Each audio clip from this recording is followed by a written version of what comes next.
Peace and love, Candy. Thank you. First of all, thank you so much for coming to me for a natal chart reading. I'm very, very grateful and very, very honored to be able to facilitate this for you. I'm also very excited because a lot of beautiful messages have come out, a lot of very divinely channeled messages, actually. You're actually going to be my first natal chart reading that I've done, like, not for just like friends and family and stuff, but actually as like through a professional setup, business and service. So you and I, we're just riding this wave together right now, and I really appreciate you. And just so I don't make the video super long, because I don't necessarily know how much time you have to receive everything I'm going to say, I'm going to try and keep it under an hour, but I never know. Sometimes things just channel through as spirit is speaking to me. Hold on, let me see if I show you my face real quick. Hey girl, hey.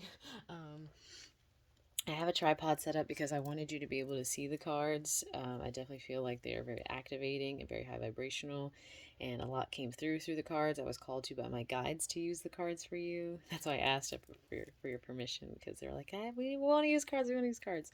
So I've got my information that I've written down for you as far as your placements go, some I'm sure you're aware of, as well as the transits that are currently going on within your personal houses.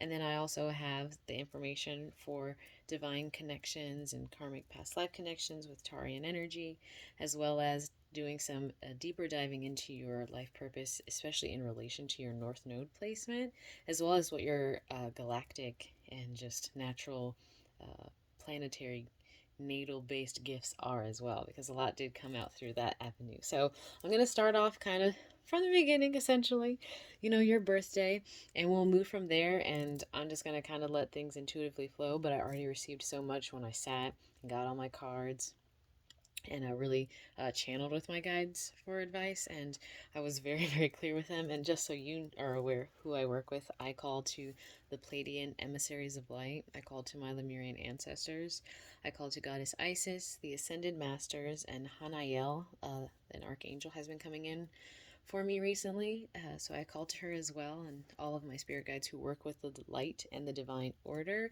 to come through and allow me to speak, see, hear, intuit what I needed to very clearly for you, for the purpose of moving forward into your highest purpose and highest divine sovereign being. So, without further ado, let's just take a trip down. I like to write, and I so apologize for the tripod shadow. Like, I'm gonna have to get another light, but this is kind of I just wanted to show you. I like to write things physically down. Yes, I appreciate the internet as well for what it can provide, but as far as everything I'll show you, I'll show it to you and then I'll set it down and then we can just kind of talk. I went through and I wrote down all of your planets that you were born with: Sun, Moon, Mercury, Venus, Mars, Jupiter, Saturn, Uranus, Neptune, Pluto. I also wrote your North Node and your Chiron, your Ascendant, your Midheaven, and Lilith, just because sometimes Lilith likes to come out and play, and I'll talk about her when we get to her. And then I wrote down all of the degrees. This is such a shadowy vibe. I'm loving the shadow, but I'm also not loving the shadow. So you know how that goes. And then I've got over here, I wrote down all of your houses in your chart, as well as the degree and sign that they start in, and then what you have there natally is in green. And then I wrote down what's transiting in orange and the degrees they're in. And if they have an arrow, that means that they're about to transit into your next house, just based on movement. Like, just for example, we have Mars in 18 degrees Libra currently. It's going to be moving into 22 degrees Libra at some point very soon. So it will be moving into your fourth house. And that's something I'll kind of go further into. But that's all I've essentially wrote here. And this is actually all you usually really need. And I have found that being able to look at what's transiting my houses has become such a pivotal tool in understanding what is currently going on for me as I walk this 3D earth plane. And I think what's come out will be helpful for you as well in navigating what the next steps on your path are going to be. And so, like, like you had asked, kind of explain some of the transits that were going on. First, I did just kind of want to go over some of your natal chart just to begin with. And I know you're probably already very familiar with your sun in Scorpio, but I did want to point out that you are almost the 30 degrees of Scorpio, because every sign only has 30. So you're a very progressed sign of Scorpio, which is also something I like to pay attention to as far as degrees go. Sometimes people don't pay too much attention to them, but I like to pay attention to what that signifies as far as like the maturity level. And not to say that people who are like 1 degree Scorpio are immature, but just maybe how long their journey will be to get to the highest elevation. So I feel that you're probably pretty comfortable in your Scorpio energy. The Pisces moon combined with Scorpio sun, a sun, a sun in a water placement and a moon in a water placement is already going to bring you, as far as like kind of like as I talk about these, leaning into some of what you have naturally as like some of what your gifts are. These two combined are already a natural detective, already a natural intuitive, already a natural psychic, already someone who's naturally tapped in to other realms, the realms that exist within this realm, realms that exist outside of this realm, and higher dimensions, especially with the Pisces moon. Sorry, that song with Ariana Grande and The Weeknd, but you once under a Pisces moon, just kind of popped into my head, so I felt the need to share that. Anyway, I digress. So, seeing the Sun in Scorpio and the Moon in Pisces here already tells me you naturally are already able to transmute and alchemize and transform a lot of the situations you're in, a lot of the people that you're around, and a lot of times, especially because with your Moon in Pisces here, you have Moon in Pisces in 18 degrees, and your Moon placement, because it's in 18 degrees Pisces, we see the ninth house is at 21 degrees Pisces. So that means that the house before that has 20 degrees Pisces, 19 degrees Pisces, 18, because the ninth house starts at 21. So your 18 degrees Pisces, your moon, is in your eighth house. The eighth house, so that's why I have the moon symbol there. The eighth house is ruled by Scorpio. It's the Scorpio house. I have an eighth house stellium, so I have a lot of planets here. So lucky for you, I have a very good knowledge of what the eighth house represents, and it is about sex, death, transformation. It is the underworld. And when you have your moon placement here, it's placing your inner self, the natural place that you come from, in a world that is usually hidden, very subconscious. People will probably naturally come to you and just express things to you and share things with you that they probably don't necessarily share with a lot of people. And that is simply because the eighth house also represents the subconscious, the things that are hidden and the things that people hide. And your moon is there. It's the emotional realm, so people can come to you with their emotions, come to you with things that they're feeling, and not necessarily understand why they're doing it. But then you, as a moon in the eighth house person, can transmute that for people. It doesn't mean you always have to or that you always should, but it's definitely a natural gift that you have that people would come to you. And I thought it was funny you told me you work with a lot of psychologists. You are, with these placements, quite a natural psychologist. And especially on top of that, with Mercury representing the mind and how you communicate, Mercury in Sagittarius is very much the higher mind, the higher thinking in the form of communication. So the way in which you speak could allow people to philosophize, allow people to really take some steps higher in their thought processes. Instead of just saying, why is this happening to me? Why is this happening to me? You would be able to facilitate a conversation in which someone is able to think a little deeper and think grander and bigger picture with not why is this happening to me, but what is occurring because this is happening. What opportunities are being provided. I feel that another natural gift you have is the ability to allow people to think in a different way, a bigger picture thinking, and really bringing together a new perspective for people is what I'm getting. And your Mercury is retrograde. When a planet is natal retrograde, and Mercury is currently in retrograde, so you might not really be feeling this retrograde. As they say, a lot of times people who already have Mercury retrograde natally, they don't really experience retrogrades that bad because you kind of already deal with it all the time. And so sometimes what you'll see with Mercury in Sagittarius in retrograde is this desire to think of these thoughts, like not think of these thoughts, but think of kind of your moral ethics, your moral code, what you really believe in, kind of pondering it over and over again and wanting to keep diving and keep diving and keep diving. And especially with the Scorpio sun, I could see that definitely being the case. As far as your Venus in Scorpio, your Sun and Venus in Scorpio are both hanging out in your fifth house. And we're going to talk about your fifth house because your fifth house plays a huge role in your life this time around. But the sun and Venus in Scorpio, the sun and Venus get along really well together. So this just even strengthens your Scorpio element. And as you know, Scorpios are transformers. They are alchemists. The shadow work that you say that you do is very up your alley. And having it in the fifth house, dang, I'm like trying not to talk about the fifth house already, but it's already trying to jump out. So let me keep moving and we'll go back to the fifth house. Your Mars in Libra. We actually currently have Mars in Libra in the sky right now. That's currently the planet, that's the sign that the Mars planet is in right now.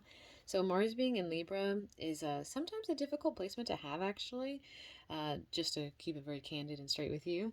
Uh, it's only because Mars is the warrior, it's the fighter. It's typically ruled by Aries, which is opposite of Libra on the wheel. So, Libra doesn't necessarily have fun hanging out in Mars because Libra wants peace. Libra wants harmony. Libra wants flow. Libra wants justice. And it wants to do it in a way that is not combative or causes conflict or disruption or, ruffling feathers. I could see that maybe you could kind of get over that with some of that fire from the Scorpio and Sag and your Leo rising. But typically, because you have Mars and Libra in the third house, I could see natally having Mars in your third, a strong drive for harmonious communication, a strong natural gift of wanting to communicate with others and engage with others in a way that provides harmony and peace and healing and flow. Again, like a natural, not therapist, but like just a natural alchemizer. Pardon me. A natural alchemizer. As far as like Sun through Mars, these are the ones that you're going to see just the most in your everyday personality. But that is not to say that Aquarius through Pluto right here are still not just as important. And Aquarius through Pluto, Jupiter, excuse me, Jupiter through Pluto. Mercury is in retrograde. Please pardon me. Jupiter through Pluto aren't just as important because they definitely are, but their effects are kind of longer and deeper felt. So you would think about how these affect your personality over the span of like years, months, especially based on where they're transiting for you. But with Jupiter in Aquarius, this really excited me because we currently have Jupiter in Aquarius, and Jupiter is already past this degree of Aquarius, which means you are currently in your Jupiter return when Jupiter returns to the sign and close to the degree in which you have it. And Jupiter is the planet of expansion, it's the planet of luck, it's the planet of abundance, of higher knowledge. It is a co-ruler. It's a anciently ruled Sagittarius, so they have a good bond here. I would see that having a Jupiter return for you is bringing you back to connecting to gifts that I would say maybe around like 10, probably 10 or 12 years ago, I think is the measurement of time for Jupiter. There could be things that are reoccurring for you then that you are tapping back into now, maybe some past hobbies, some past passions, some past creative ideas that didn't really get to be brought to life. You could have the second opportunity for those now because Jupiter wants to bring blessings. And they could be in the realm of Aquarian things, which is higher knowledge, higher wisdom about the collective. It's about ascension. It's about forward, higher galactic thinking. It's about the collective mind. It's about pouring out knowledge and wisdom to others. And you have Jupiter in Aquarius. You have Jupiter just naturally in your seventh house, which is of relationships, which is of connecting to others and to other people, not just romantic relationships, friendships, partnerships, whatever involves working with other people. You have Jupiter in Aquarius there naturally for you, and also just Jupiter is also hanging out there. So there's this huge focus right now on wanting to work with other or being blessed if you choose to work with others. But we're going to get a little bit deeper into that based on some other placements you have. I would also say that Saturn, as we move out of Jupiter energy into Saturn, you have Saturn exactly 0 degrees Sagittarius, which is pretty powerful. Just because 0 is such a portal energy. Saturn, as you know, is a planet, or I don't want to just keep assuming, but I think you do. Saturn is the planet of restriction. It's the planet that represents the hard lessons that we're going to be learning this lifetime around. And you naturally have Saturn in the same house that you have your stellium in, which we're going to talk about. But Saturn brings these hard lessons so that we can become stronger in them. And Saturn usually wants to discipline us in things that we are meant to do. So it plays a large, large role for you. And I want to say Saturn is not in your fifth house anymore. Saturn is currently in your seventh, where you have Jupiter right now. So I'm kind of going over transits without meaning to go over transits. So we'll keep moving. But as far as like gifts that you'll see within these placements, Jupiter in Aquarius is going to be able to gift you with just like all these amazing, beautiful ideas and insights and innovations, new like ways to do things, new creative projects. You're just always going to be able to have like a lot of blessings coming through, tapping into your individuality, tapping into your quirkiness, tapping into those weird things that you think about doing that no one else does. Those are your gifts. Those are huge gifts that Jupiter is giving you. If we move from Saturn, because I'm going to talk about him more in your transits over here, you also have Sagittarius hanging out in Uranus. A lot of Sagittarian energy within your chart, which, like I said, Sagittarius is about higher knowledge, it's about higher wisdom, it's about not just seeking like I would liken Sagittarius to like people who go to school or go to college who desire to learn. A Sagittarian energy is choosing to learn things outside of the school system to deepen their own wealth of knowledge, to deepen their own mind, their own heart, their own soul, to expand themselves, to truly elevate and truly ascend and become a larger, wiser, grander being, to be able to learn, integrate, receive, and then be able to share those things with other people in a way that isn't like, hey, I'm telling you this and this is the truth. This is, you take my truth as yours. It's like, hey, I learned these things. This brought me wisdom. I hope that it brings you wisdom too. I want all of us to be elevating. So I like that you have Uranus, but Uranus is the planet of unexpected and erratic change. You also have Uranus hanging out in your fifth house, girl. There's a lot going on in your fifth house. We're going to get there. I'm excited to talk about your houses. Your Neptune and your Pluto here. Neptune is in Capricorn, and Neptune is a very interesting planet to discuss and talk about because Neptune is, and you probably already feel some of this because you have your moon in Pisces, and Pisces is ruled by Neptune. But Neptune energy can be very hard to grasp. It can be very transient. It can be very it's even like hard to explain because it is really hard to explain, and it can cause illusions, it can cause confusion. So we have to be very aware of where we have Neptune within our charts. And you also have Neptune in your fifth house. But with all that going on in the fifth house, there is a great opportunity for strong discernment and strong ability to tap into intuition because there's so much occurring there for you. As far as your Pluto goes, Pluto and Scorpio, I'm in Pluto Scorpio gang too. So, hi, how's it going? Those of us with the Pluto and Scorpio generation, because it is the farthest planet that affects us, it's going to cause like, I think it's like 12 years that it changes signs. Pluto in Scorpio energy is about like literally a large collective of people here being placed here for allowing people to do shadow work, for showing the shadow to other people, for being that person who is bringing the alchemy and transformation to other people and not being afraid to do it. And you are in the early portion of the Pluto and Scorpio generation, so you have witnessed a lot more of Pluto and Scorpio than maybe I have witnessed Pluto and Scorpio. That provides you even more knowledge and wisdom. And with you having both Pluto, Venus, and your Sun in Scorpio, that's a very powerful combination to have. Again, I just keep getting the strong feeling that you just naturally are doing things maybe without an awareness or consciousness that you are doing things for people. Like there could be a strong call to create more shields and boundaries with people to ground your energy more, because there could be even situations where you are alchemizing for people and helping other people transmute stuff they're feeling, and you just take it on and you don't recognize that you're taking it on and transmuting it for them, and it can cause your energy to be drained. So that's definitely something to bring into an awareness. That's what I've got for your Sun through Pluto, and I'll get deeper into them as we go into where they are in your houses and the transits happening. The only other things I really wanted to kind of highlight, I wrote down, and that's your North Node. And your North Node and Chiron are very important. I would say that as far as like the deeper details for all of these, it was really cool to see And you'll be able to start noticing it as I kind of go through your houses.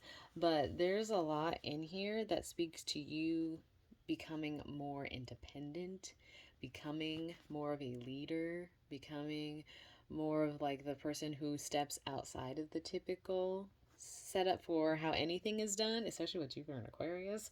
Um, but your North Node is in Taurus retrograde, which means you definitely are going to be reviewing this portion of your life multiple times, kind of like that Scorpio energy. Chiron is where we can have some of our wounded wounded healer energy, and I will discuss that as far as where it is in your houses as well as what's transiting that house.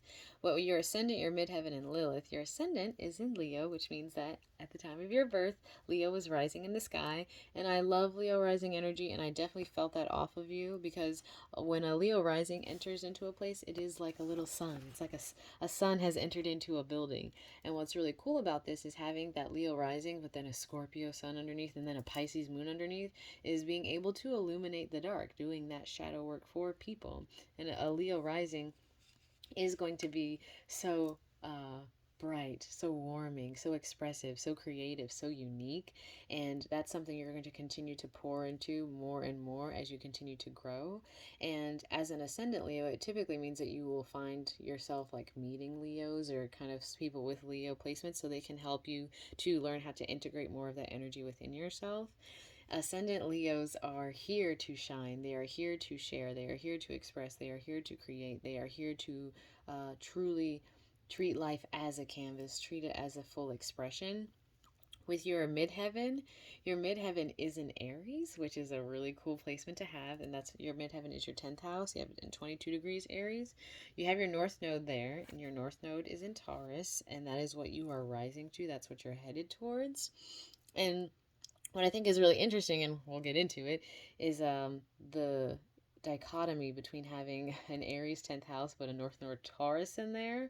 It's a we'll get closer to that. We'll get closer to that as we move into the final. I chose Lilith. There's some other asteroids and stars, but I'm still, just to be honest with you, learning about asteroids and stars and how they really do affect us, especially because they don't have as much of, well, some of them have a strong pull, but like I said, I'm still learning.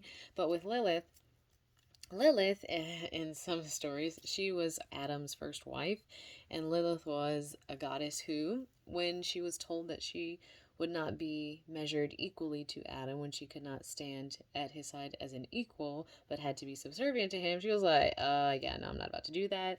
And she just dipped out of the Garden of Eden and went and lived her own life and was very independent, very just about her stuff. Didn't necessarily, she just gave no F's. She did not care at all. And Lilith energy within our charts can be areas where sometimes we can like feed into something that may not necessarily be like, it's not like it's bad for us, but it can definitely be somewhere where we have our little like weaknesses, like our guilty pleasure kind of energy. And with a Lilith and Taurus, that I'll elaborate more on that. But Lilith and Taurus energy is about having this guilty pleasure energy around Taurean energy, which is why I found it interesting that you noticed it had an interaction with Taurean energy and been curious about that.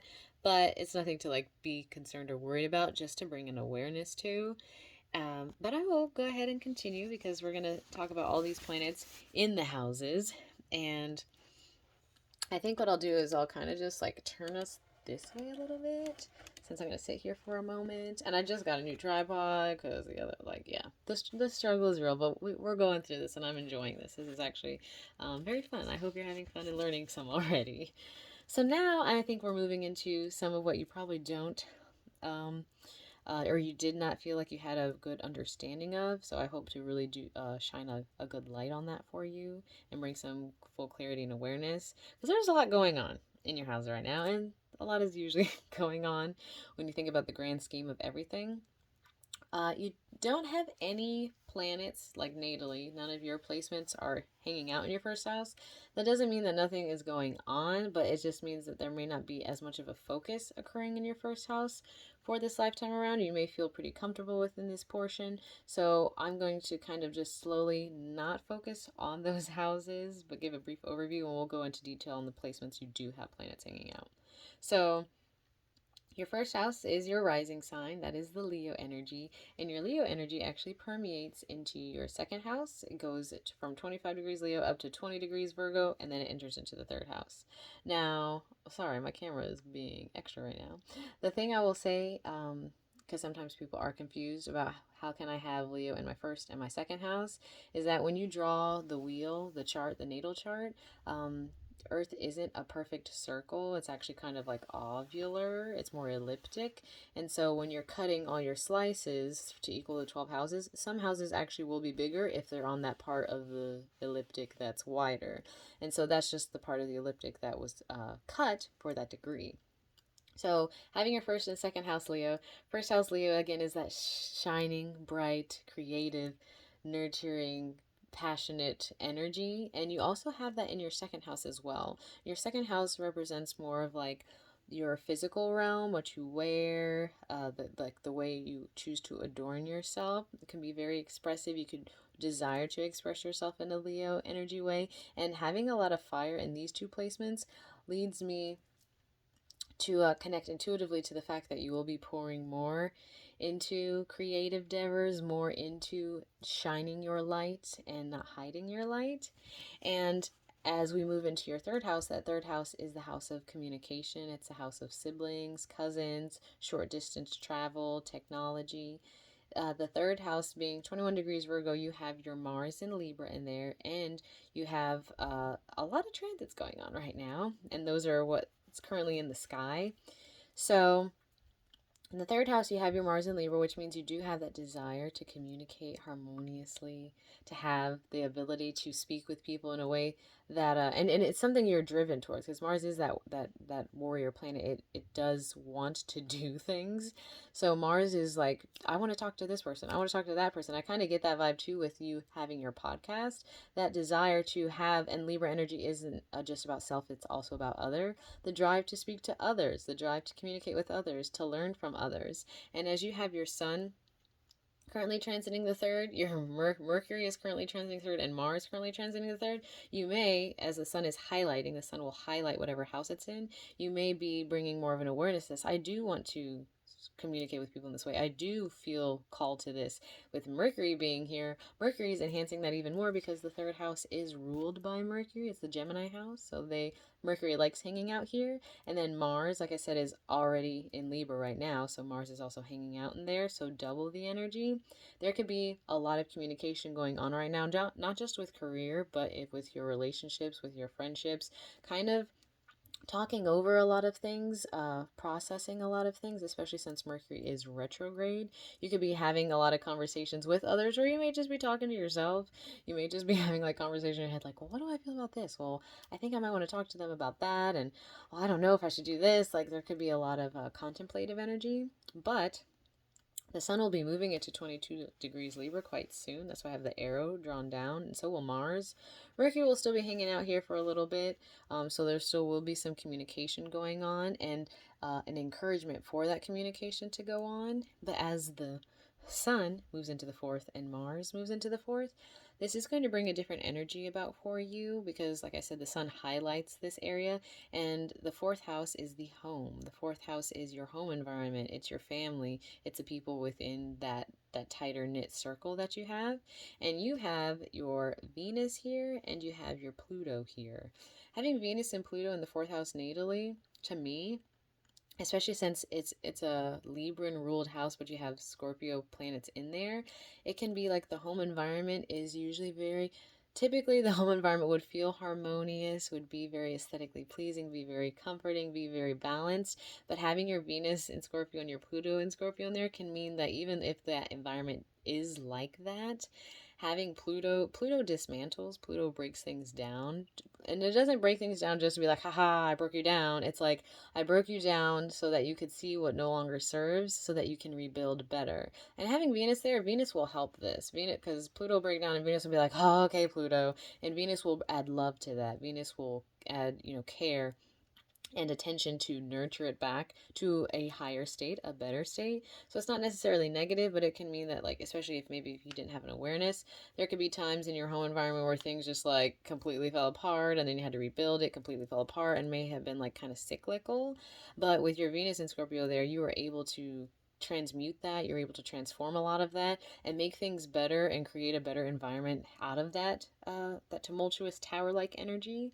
So with the sun moving into the fourth house for you and Mars, sun moving into any house isn't necessarily like detrimental. Like it just kind of highlights and makes you kind of pay more attention and more focus to it. So as you're paying more attention and focus to your home environment, the thing that will make it interesting is Mars moving in there. Mars will be moving into, it'll still be in Libra, but at some point it will be in Scorpio in that house because you still have some degrees of Scorpio in there because this starts at 28 degrees Scorpio. So you have like almost all your degrees of Scorpio in your fourth house, and you have like 2 degrees of Scorpio in your fifth house, and then it's mostly Sagittarius. So Mars moving into the fourth house isn't necessarily somewhere it likes to be. Mars can be very combative. Mars can push us to do things maybe we aren't ready for, especially if you have your Mars in Libra. So the thing I was getting intuitively off of this, and some of the reading that I've done and things that I've collected over my experience and having had Mars move through my fourth house recently, Mars can shake things up in the home environment and can cause moving, can cause changes in the home environment. Mars is like the soldier. It's coming in, it's moving things around. It's just like, it's kind of shaking things up. It's not like, oh my gosh, it's going to shake things up in a bad way, but that's what Mars does. So just even having an awareness of that allows you to co-create with the universe and be like, okay, I know Mars is about to come in my fourth house. Things are going to be shaking and moving and shifting, and you can work with that. And I would say, and all of this is interesting based on what I got from my tarot and oracle for you. And I see I'm at 30 minutes, so I'm going to try and talk a little faster. But now we're at the house that is very, very, very, very, very, very, very active for you. Uh, your fifth house is ruled by Scorpio, which is that the fifth house is the house of creativity. It's a house of children. It's a house of love, hobbies, dating, like fun sex, not like a deep sex. It's like, oh, I like you. Let's have fun. It's very flirty, and it's the house that's ruled by Leo. You're a Leo. Oh, sorry. You're a Leo rising, so like you definitely have a lot of Leo fire energy within yourself, even if you don't always like necessarily identify with that. It's definitely present here. And with the fifth house stellium, it can indicate a strong inclination, a strong natural drive to be a creator, to have fun, to do your hobbies, to pour into your creative expressions. And that is something that you will be probably quite gifted at, especially because you have your sun present here because it's in 28 degrees Scorpio. You have your sun present here, you have your Mercury present here, you have Saturn present here, which means that even though Saturn comes in and restricts things, Saturn in the fifth house means that, like, instead of being like, oh, I just want to paint this because I feel like painting, oh, I just want to do that, it's like, we're going to paint on this day, we're going to do this on this day. It kind of gives more structure and order to your creative endeavors, but that's because it wants you to create a higher purpose out of it.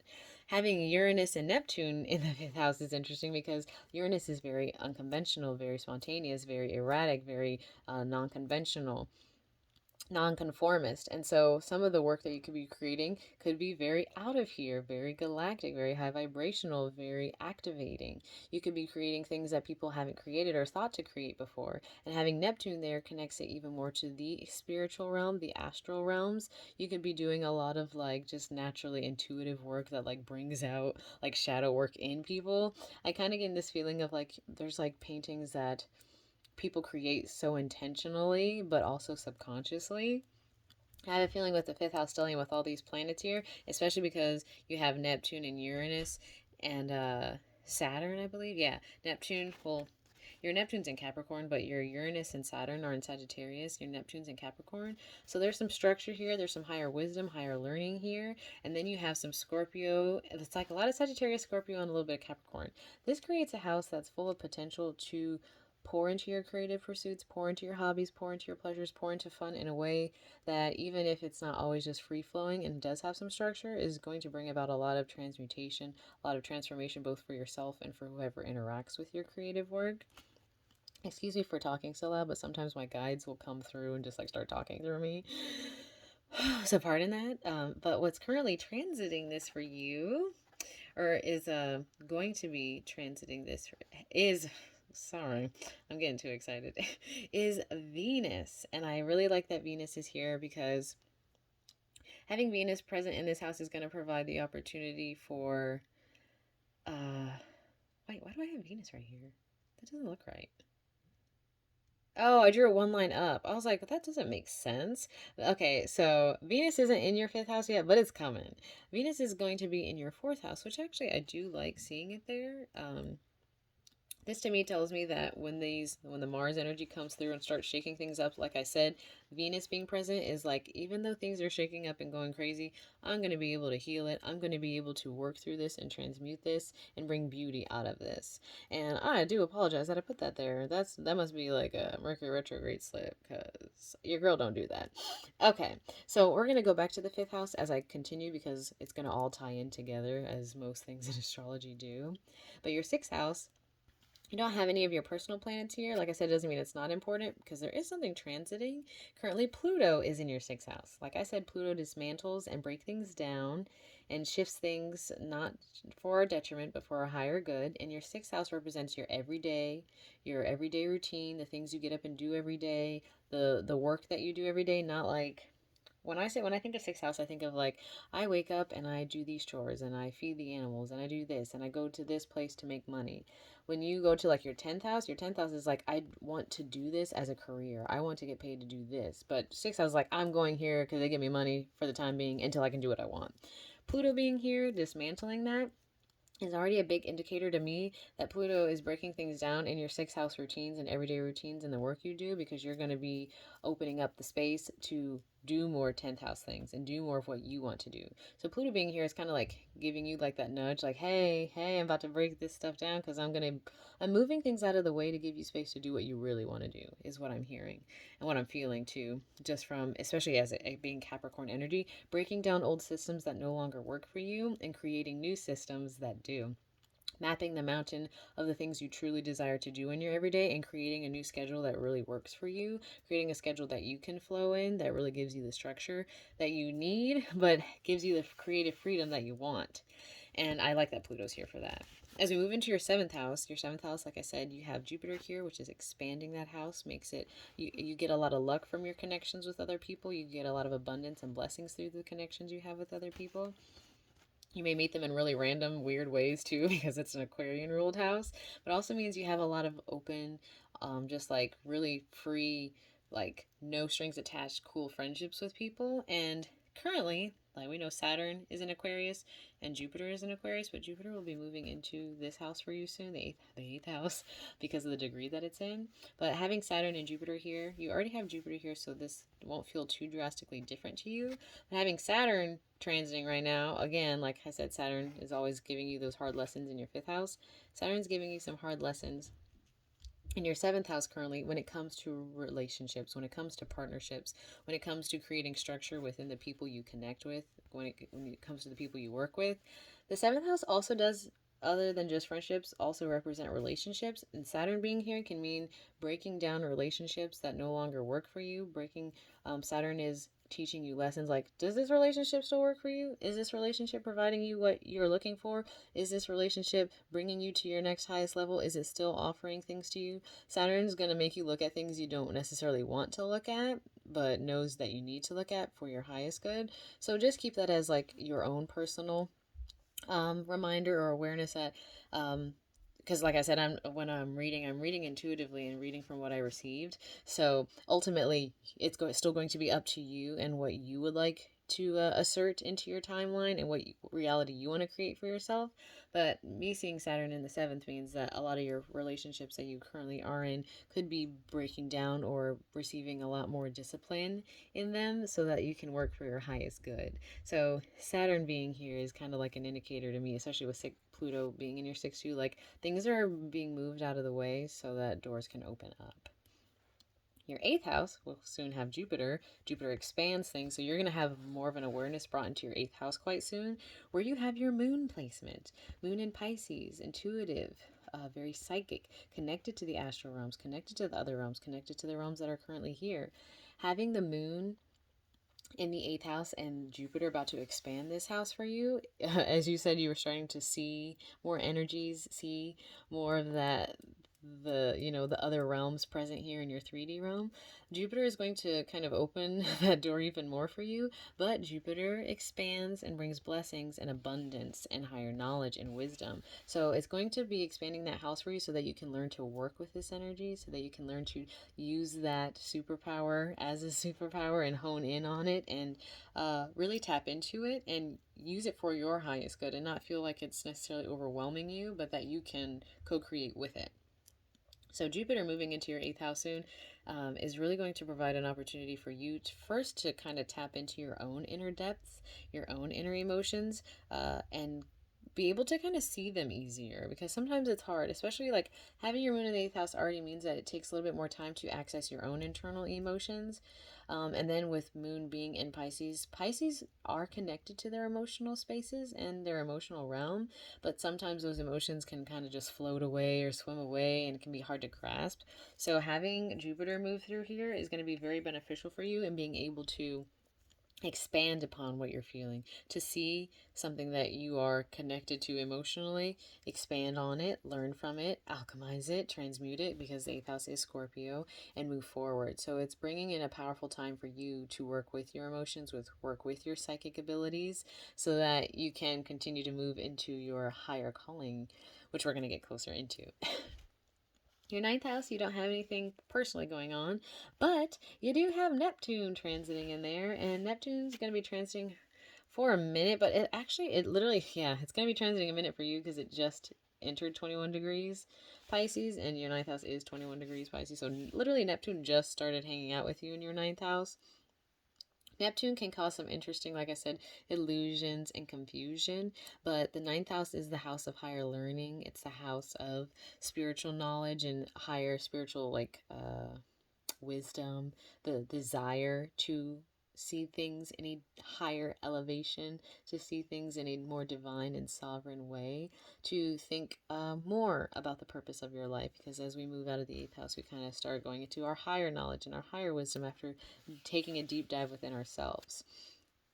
Having Neptune in here, in Pisces, in your Pisces house, I don't necessarily, I haven't really seen this placement a lot.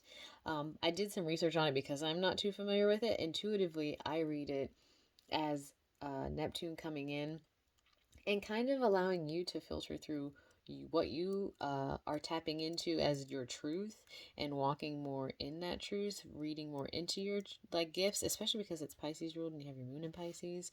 I'm really feeling this call that your guides are opening up doors for you to connect more to your spiritual realm, your psychic realm, and integrate that into your more 3D world and the work that you do, and to be empowered by it. And I feel this even more because of your 10th house. Your rising, your midheaven house, your 10th house is your midheaven house. It starts at 22 degrees Aries, but it does have a lot of Taurus in it. And this tells me the 10th house being ruled by Aries energy is like boss energy. It's the energy, the 10th house is our house of career. It's the house of like the legacy we're going to leave this lifetime around. And the 10th house being Aries energy is about those people who are the independent business owners, the people who are entrepreneurs, the people who stepped outside of the typical 9 to 5, Monday to Friday, and created their own system, did their own work, did it all by themselves, figured it out, and got it done. And to have your North Node in the 10th house, your North Node is what you are aspiring to reach this lifetime. The energy that you are going towards, the goals, the career you're aspiring to, the energy you're trying to tap into. Having your North Node in the 10th house means you're being called to. You may not have it yet, but you're being called to. There's a strong push from your guides, from spirit, from universe, from your higher self that signed up for this life before you came into it, to start pressing towards reaching your highest, like your highest self, your highest goals, your highest, there's a word I'm not finding right now because, oh my gosh, Mercury.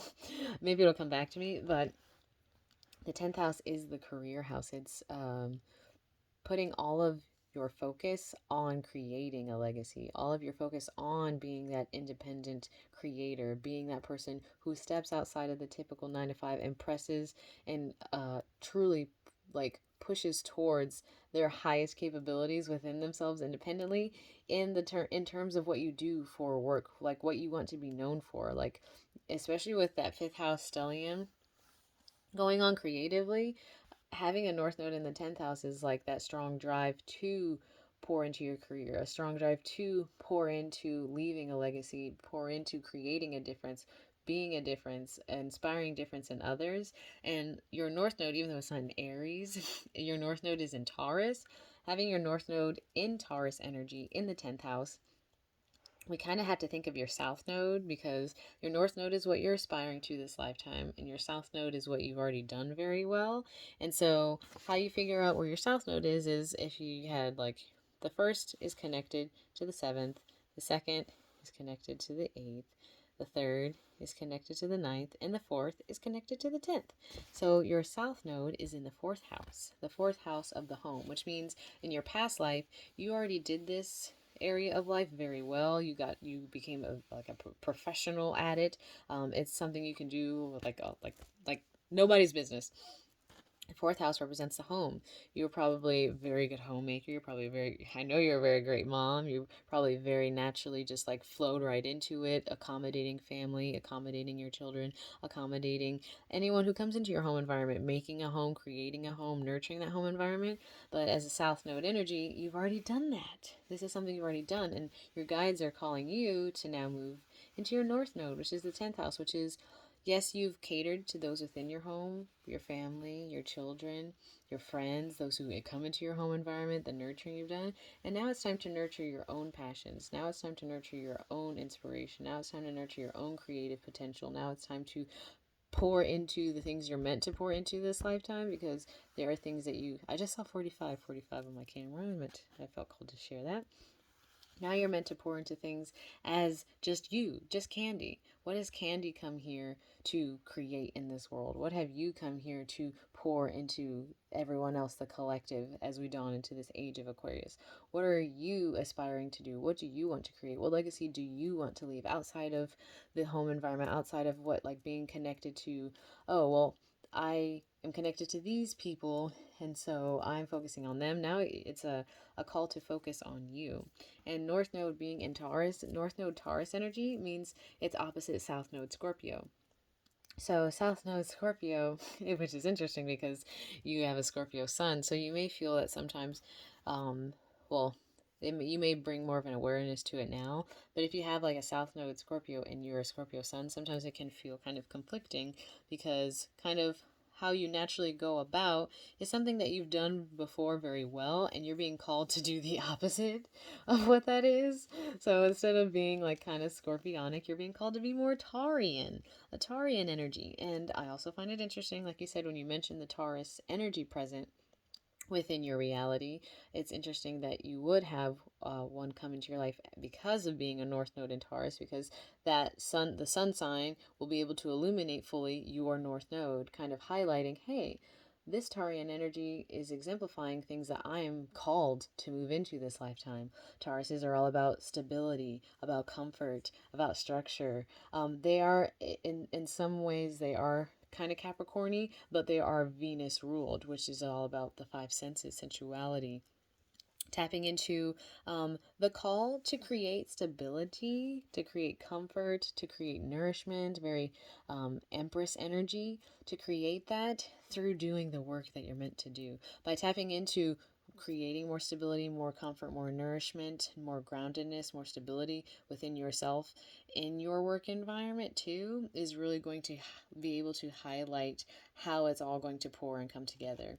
They kind of say that activating whatever house your North Node is in will help you tap more into your North Node energy. So pouring into your creative endeavors, pouring into your work, pouring into what you desire to create as a legacy this lifetime around, what you want to be known for, the work you want to do, will help you tap more into that Tarian energy. Because as you begin to pour into that, you'll be like, oh, I am creating more structure. I am creating more stability. I am feeling this ability to do that. And even like sometimes it is vice versa, and pouring into that will bring opportunities here. So they kind of work hand in hand. What you have going on in your 10th house right now is Uranus and Lilith, which is why I thought Lilith was interesting. So Uranus being in the 10th house means your 10th house is getting shaken up right now. Uranus does unconventional things, maybe shaking things this way, shaking things that way. It really is, to me, telling me that there is, how would I word this? There's probably a lot of like weird erratic changes going on within like even your own mind space of like, do I want to do this anymore? Well, maybe I want to do this. Well, I have been thinking about starting this project, but what if I wanted to do this too? Or I could create it like that. It's kind of shaking up what you could consider a career and a legacy, because it may be even bigger than you are creating for yourself. You may be thinking small when really you have a larger, higher potential than you could even fathom right now. Lilith being here, like I said, Lilith is kind of that trickstery one. Lilith being here, just to me, intuitively and from what my guides are saying, is just to have an awareness that as you pour into your career and pour into your legacy and create that stability, that it doesn't become the Lilith and Taurus energy where you're desiring more stability and creating a more stable and nourishing and comfortable home environment and stable home environment for yourself because of fear of not having one, or like through scarcity mindset, not continuing to work and build to save a bunch of money because you're afraid to lose money, but just wanting to create structure and comfort for yourself because you enjoy that and you want that in your life and you want that kind of environment, and you want to be able to be that person who's like, oh yeah, come hang out, we'll nourish each other, you can come do this while I work on my creative stuff, you go hang out over there, like kind of creating a beautiful home environment. I keep getting this vision of just like a nice, beautiful, like you're wanting to create a really beautiful, comfortable, nourishing, and it may feel weird to just to think this way, because I forgot to mention North Node isn't necessarily what we naturally want to do, and you are a Scorpio sun, and that means your South Node is in Scorpio, which means you do it South Node Scorpio well. It's something that you're comfortable doing. So you're like, no, I want change, I want transformation, I want alchemy, I want this to shift, I want that to move. North Node Taurus is like, well, I want to create some stability, I want to have some things that don't change, I want to have this reassurance that I've created a nice home environment. So it can feel weird, but as you pour more into it, you will begin to see the beauty that it can bring you, because it's something that is truly meant for you, and you're truly being called to, like you're truly being called with North Node in the 10th to pour into your career, to truly make your work a priority this lifetime around. That not like work that you don't want to do. It's really just going to be like what drives you, what brings you passion, what you could wake up and do every day and be like, I love doing this. Like, I get so many creative ideas doing this. I want to do this with this, and I want to create that. And like, it just inspires more and more out of you. It's going to be something that truly lights your fire, because our guides don't give us things that we don't want to do. We have signed up for things that truly bring us joy. And through bringing us joy, we can share that with others, which then inspires others to find their own. And that's what I'm seeing here for you. With your 11th house is that it's the 10th house is that career, and the 11th house is the friends that you make through your career environment. And so like for the 6th house, your 7th house is like friends you would make through like your everyday work environment. The 10th house, the friends you make in the 11th house is like your larger community, your larger network. You could even say like the compass of consciousness, like the people you will meet through compass of consciousness are going to be like your 11th house homies. Having Chiron here is the wounded healer, which means that sometimes you may feel this natural inward turning. Because I always imagine Chiron to be kind of like the soft, introverted spot where like we don't want people to look at or notice. So there may be some past thought forms about having this kind of like anxiety or fear or pulling away from wanting to truly like open up the larger network that you work with in a very let's see, you have it's kind of interesting because that's what Chiron would typically do, but you do have Chiron in Gemini, which almost actually changes the energy just a bit for me in terms of Chiron in Gemini. Chiron in Gemini wants to learn a bunch of things all the time, like, ooh, let me read this. Ooh, I'm going to read that book. Ooh, I'm going to check out this article, but doesn't necessarily retain a lot of the information. It just kind of likes to talk about things to talk about things. So I think Chiron being here is actually, sorry, my guides are coming in. They're like, yeah, we have some things to tell Candi.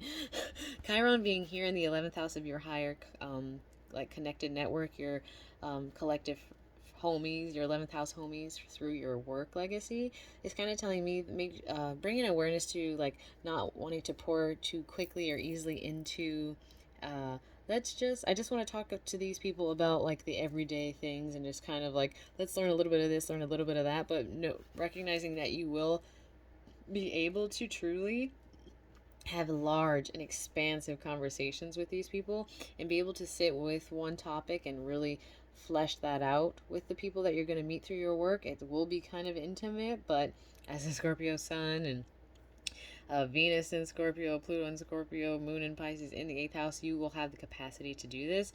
This is more like your guides just bringing awareness that there can be a weakness to just kind of create the same kind of conversations and quick, like just like Geminian energy with the people you'll be communicating with here. But the work you're supposed to do and the people you'll connect to in doing it is going to call for a larger, bigger picture, more expansive conversations, and you can do it. If, especially if the Leo rising and the Mercury in the third house transiting right now, and having your Mars in the third house of communication is definitely going to be giving you the ability to transcend that. But that's just something to bring an awareness to.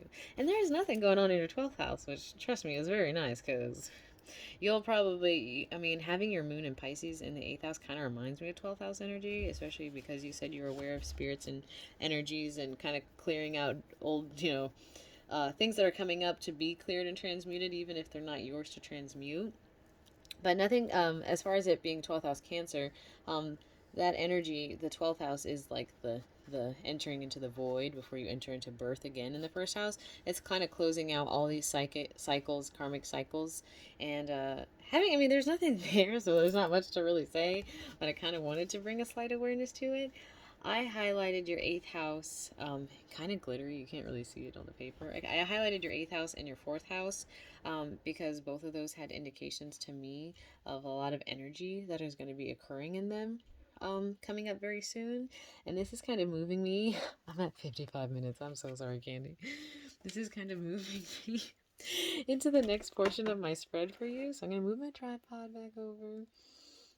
And we're going to kind of move into the next two goodies because I kind of wanted to go over your basic chart, kind of go over your houses and the transits that are occurring in an overall scope of what I received from looking at it. There was a lot telling me that currently you're in a theme right now of doing a lot of communicating with self and other in the realm of what's going to be around the home environment as the sun and Mars move into the fourth house of home.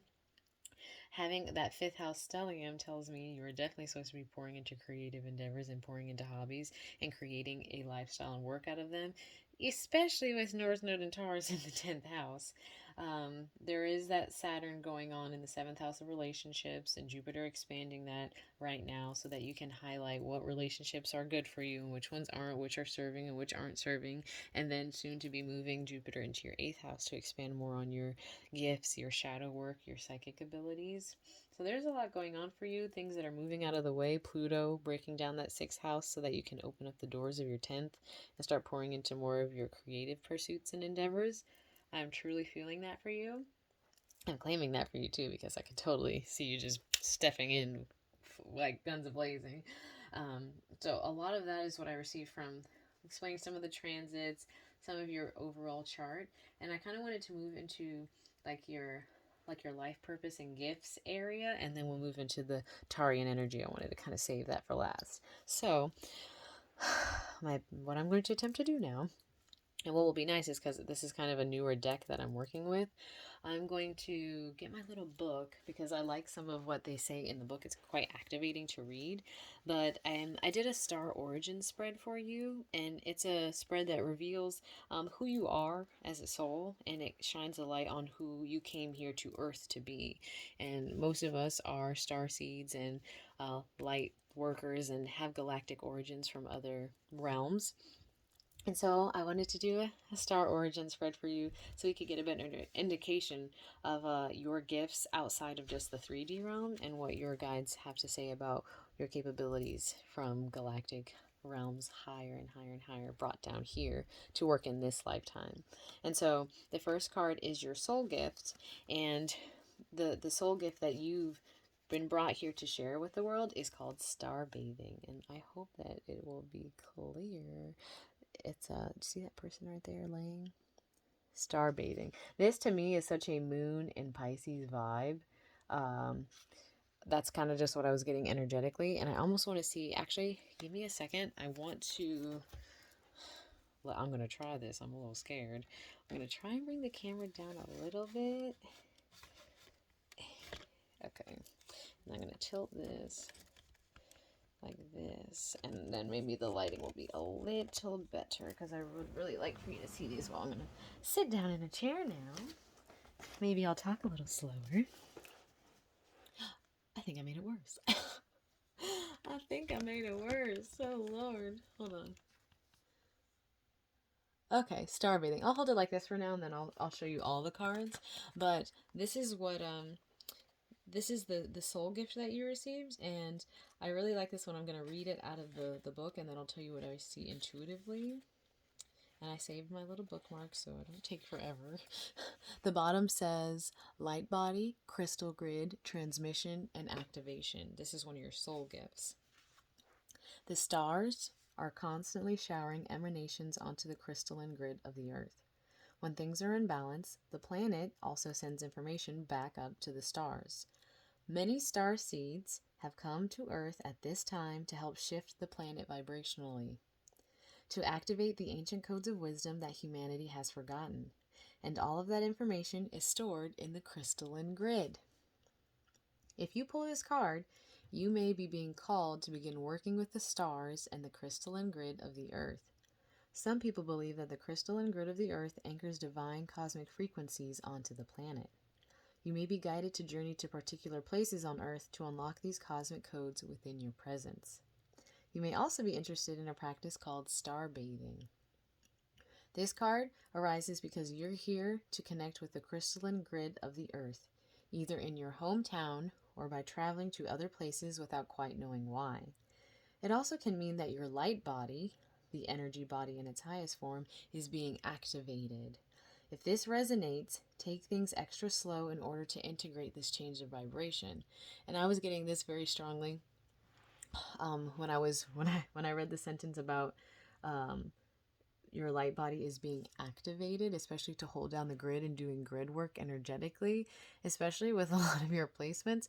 I like that this card came out. This is kind of beginning the journey of your origins, because this is a gift. This is a true gift to be able to hold light grids and do grid work and grid energy. There's a woman that I actually follow on YouTube, and she does a lot of grid work, and star bathing is something I actually participate in a lot. And I think going outside and laying on the grass or laying a blanket down and looking up the stars could be very, very, very beneficial for you. The next card that I got for your origin spread was your karmic wound. It is what you came here to heal. Let's see if you can see it. Your karmic wound, what you came here to heal, was big picture thinking. And I kind of like chuckled when I got this one, because this is such a Sagittarius, like Sagittarians are about big picture thinking, and you have some Sagittarius placements. So maybe something that you've brought from another life. And I'll hold it up here so you can see this energy while I read it. This is your karmic wound that your guides channeled for you. It's what you came here to heal. It's Pleiades energy. It's visionary and inspired ideas. The Pleiadians are our cosmic cousins. They're here to remind us that it's never too late to learn new things and change the future. You're being called to be a visionary for the planet, to take a breath, shake off what you've been taught about the world, and hold a new vision for humanity. Jupiter and Aquarius energy. You're likely a natural big picture thinker, here to generate ideas for the future, here to birth a new age and dream a new world into being. The future, next page. The future will be woven by dream makers like you. Yes, it will, fifth house stellium. By those with enough courage to question the way things have been and envision new possibilities for the planet. The world needs more artists, dreamers, inventors, and visionary thinkers. Perhaps you've had an idea recently that you're being called to usher in. If so, this card is your confirmation that it's divinely guided. The Pleiadians support us in this important stage in Earth's development. They want us to know that the decisions we make today will affect the well-being of our planet and all its species. They're calling on you to be a leader of the future, to hold a clear vision of what's possible, to trust that vision and follow it through with daily action. That's that Saturn energy. Follow it through with daily action. You can do it. To dream a new world into being. To hold your mind open and try not to worry about what others think. for it takes great courage to pave a new path, to trust a vision before it's a reality. And the inquiry that this card asks for you is, how are you being called to step up and lead? What new ideas or creations are you being called to pursue? And this card coming out as your karmic wound tells me too, it's kind of like a call, like, don't be afraid to be the big picture thinker. Don't be afraid to think out of the box. Don't be afraid. You are supported. Your guides want you to do this. You're meant to be the visionary thinker. You're meant to step through this portal. You're meant to be the person who creates new ideas and mindsets, taking the ideas from other realms and realities and lifetimes that you've lived in and bringing them here to activate and help awaken and ascend other people. Don't be afraid. Step up and lead. We need those people. We need those fiery people, and I definitely feel that. And I feel that with this card coming out is that karmic wound too, and you having a lot of Sagittarian energy. It's like your guide's like pushing you to do it. Like, please, please, please, please do it. Please do it. And I know that you will. I know that you will. The next card that I got is your life lesson card, and it was what you came here to learn. Your life lesson card. What you came here to learn was the cosmic heart. I love this card. It's so beautiful to me. The bottom says, what you came here to learn: devotion, potency, make your life a moving prayer. So I'm going to read this one to you. What you came here to learn this lifetime. When you surrender to a state of devotion, you find yourself flowing with all of life.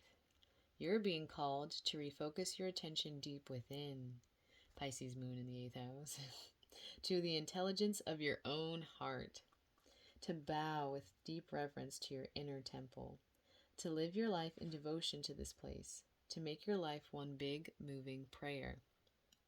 Perhaps you felt a bit off kilter lately, sensing that the potency of why you're doing things has gotten a little watered down or weak. Perhaps you've forgotten what made you start doing them in the first place. If so, this is your call to take a moment and reconnect with the truth at the very center of your heart, to get back to the essence of what you're about, to devote your life to what you care most about. Turn your gaze deep, deep, deep, deep. This is what you're being called to learn. There are seasons for harvesting and seasons for sowing. Don't I know it? Right now, you're being called to plant your soul's seeds and sing to them with deep devotion, to feed them with the sweet waters of your own soul, to lose yourself in the potency of what it is that most expands your heart, to live your life according to what makes you come alive, rather than what everyone else thinks, to make your life one big moving prayer.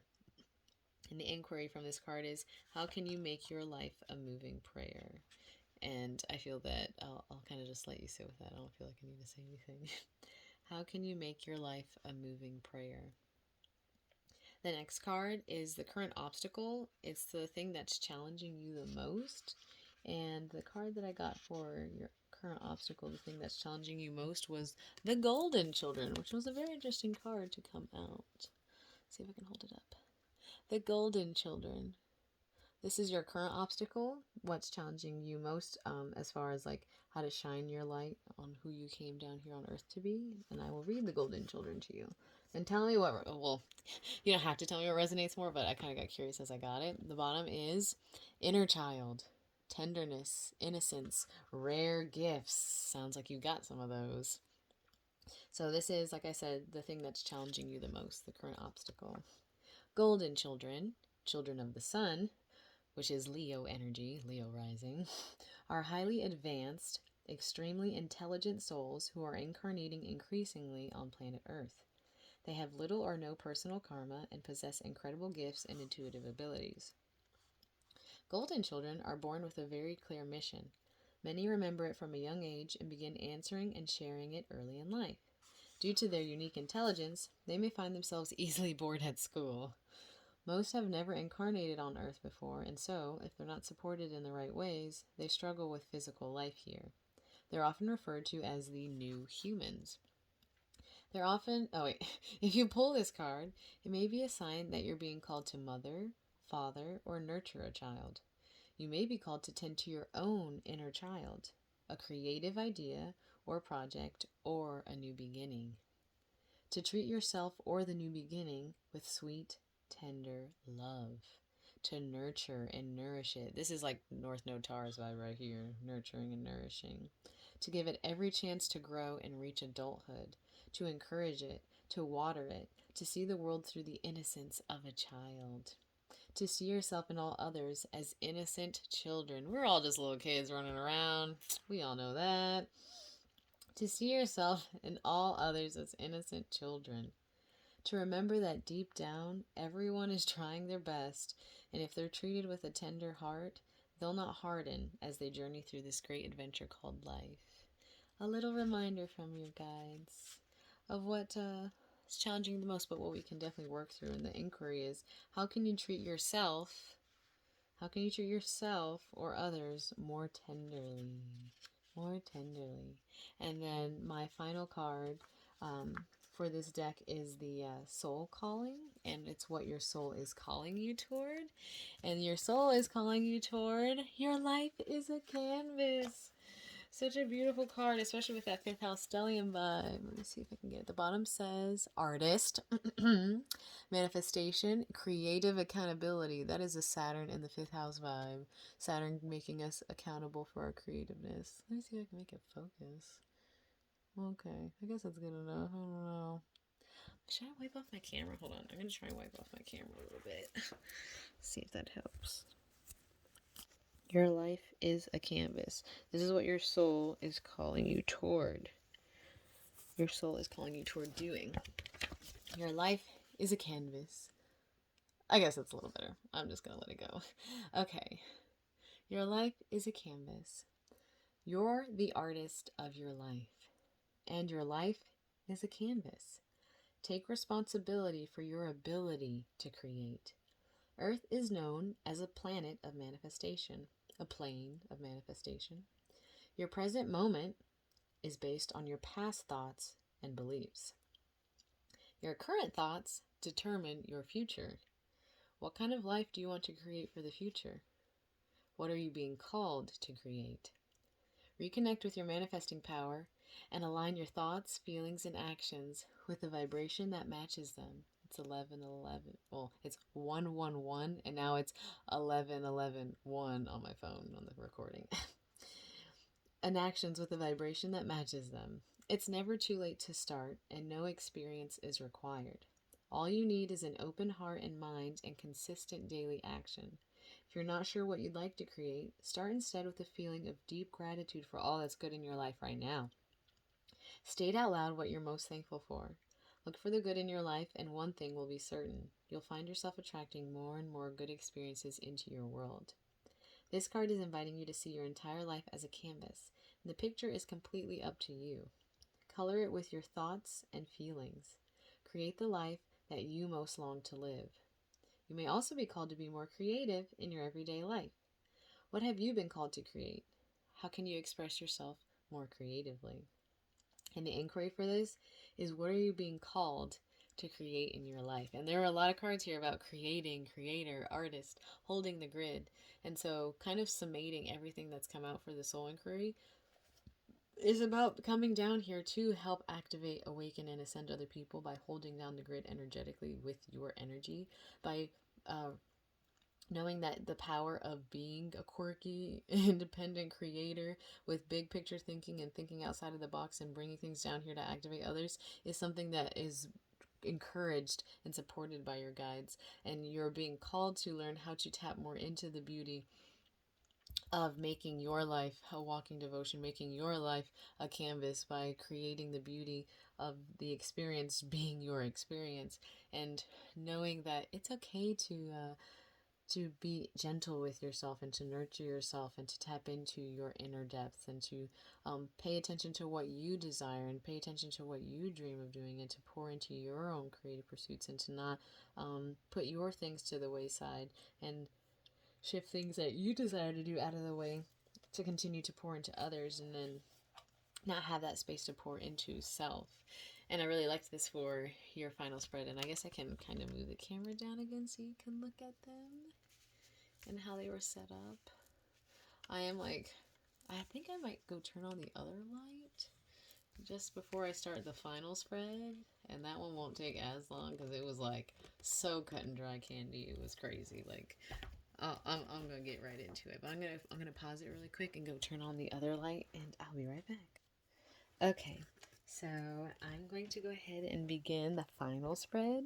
And I already did the final spread, so I'm going to lay out the cards that I got and I'll show them one by one. So I sat with my guides and I asked them to bring me 3 cards for each energy that is present within your life. The first 3 cards represented the energy of you and your partner, and then the next 3 cards represented energy with Tarian energy present. And so the first 3 cards came out pretty quickly, pretty immediately, and I don't get a lot of reversals, like ever in any of the spreads I've done, and I've done spreads for a little while now. And I got all 3 in reverse. So the first card that came out was the World in reverse. Oh yeah, see the lighting is like good right there. I might have to tilt this down because I really want you to be able to witness. I guess that's better. I got the World in reverse for your energy present with you and your current partner. Got the World in reverse. I got the Sun in reverse. And I got the Devil in reverse. And the Devil in reverse isn't actually read negatively, it's actually read positively, just for an awareness. And I'll lift that back up since I showed them in depth. I put them here. And I'll start on these and then I'll bring out the 3 for the Tarian energy. So having the World reversed in a relationship spread is well, first, intuitively for me, the World card is the very last card in the major arcana. It's the journey from the Fool to the World card. So upright, it's like, well, in the typical way, it's like, oh, I've learned all of the lessons that I needed to learn from the Fool.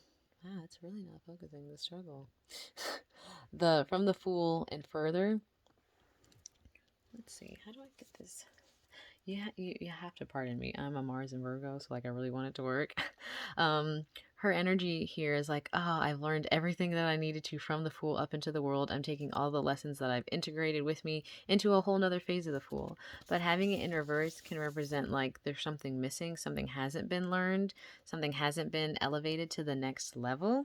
So intuitively for me, within a partnership, this can represent like there's a lesson that hasn't been learned or there's something that hasn't been integrated so that there is an ability to ascend to the next level. And the World card in a relationship reading can suggest that the relationship may need to be like verbatim in my book, because I decided to do some research, because when it comes to relationship stuff I make sure to definitely like get as many details as possible because it's such a potent thing to like reflect on and to really like when you make choices that involve relationship with others, it really creates domino effects. And in my book, it speaks about the World card, and it says, and I quote, travel around the world is suggested when this card is reversed. It can also suggest a career or relationship success that cannot be contained, and so it has to be released. For example, an actor who achieves world recognition only to fade into obscurity once again. As the saying goes, better to have loved and lost than to have never loved at all. Beyond this success lies even greater success, because although you cannot contain the world in your hand, now it is only a matter of time before you can. This is not your last challenge, as there will be other greater challenges to follow. I liken this card to climbing a very tall mountain, only to find that the steep slope obscured an even taller mountain that you need to climb. Some think that this success brings happiness and lose sight of the fact that happiness actually brings success. And so what stuck out to me was that a relationship may need to be released, especially when you think in terms of the other 2 cards that came out in my spread for you and your current partner. Like I said, you take this with your own intuition, your own discernment. But these 3 all came out in reverse, and they all came out quite quickly and clearly. And the next card that came out was the Sun in reverse. And the Sun isn't necessarily negative in reverse, But to me, it's like kind of like the glass half full, or like rose colored glasses, or like a situation where there's like some melancholy to the happiness. Like, you know, those scenes in a movie where like everyone's like laughing at dinner and they're like, ah, ha, ha, ha. And then like that one person who's like laughing, who doesn't truly feel joy, kind of like they have that scene where like they zoom in on her face and she kind of like gets solemnly quiet but smirks so no one really notices that something's going on underneath. It's kind of what I'm feeling. And the sun in reverse in a relationship reading can show like two people who are competing with one another, or having an energy of like, it doesn't necessarily feel like it's like a teamwork kind of thing, but like there's like a compare and contrast kind of energy present. So there's not this ability to shine the light on one another, but it feels more like, no, this is my light, and then the other person's like, no, this is my light. So it can kind of feel like more of a competing energy than more of like a unified partnership energy. The last card that I got in relation to your current partner and the energy present was the devil in reverse. The devil in reverse is just bringing an awareness of the choices that we have, because when something is in reverse, it means that you have to go back to the upright lesson that's beforehand. And before the devil is temperance, which is learning how to not just, it's not the word temper, but this awareness of how to balance our light and our dark, our light and shadow, our polarized light, learning how to balance that within ourselves, to find the harmony, to find the higher calling and connection. And having this reverse can bring that awareness of choices that, is this the choice? Do you want to choose to continue um, with this cycle? Do you, the devil coming at the end of this spread was kind of like a summation energy of like, so there's an energy present within your current relationship that it may be need to be released. There may be lessons that cannot be, well, not cannot be learned, but haven't been learned, or are not going to be learned, or there's no consciousness of a desire to learn them. And the sun in reverse with that competing energy, it's kind of like there is an energy here of like things have gone to their highest elevation within something, or they need to, it kind of has to go backwards in order to go forwards again. And I just got the song, it feels like we only go backwards, baby. It feels like we only go backwards. Every part of me says go ahead. And so these kind of feeling backwards, it's like, so are we going to continue to choose this? Are we going to continue to create this cycle, or are we going to try and turn these upright? But the choice is always ours. And it takes that sitting and reflecting. And I will be honest, with all of the eclipses that have gone on this year, a lot of people have been exiting out of unions and partnerships and connections because they don't align with the highest calling, the highest divine sovereign self, or people just no longer are resonating. And that's okay, because sometimes that's how relationships work. At some point it no longer resonates and things move and shift and change. I will say what I find very interesting, and I'm going to show you the cards, is the three cards that I got for asking your guys, okay, well, can I have the three cards that best explain the energy present with the Taurean energy? And the first card that I got was Judgment. Um, Judgment here is, I think this card is so beautiful in this deck. The Judgment card here is awakening to a higher calling. She is awakening to a higher purpose. She is awakening. She is ascending. She is activating her highest self. She is really ascending into her light body, her energy body, her soul energy.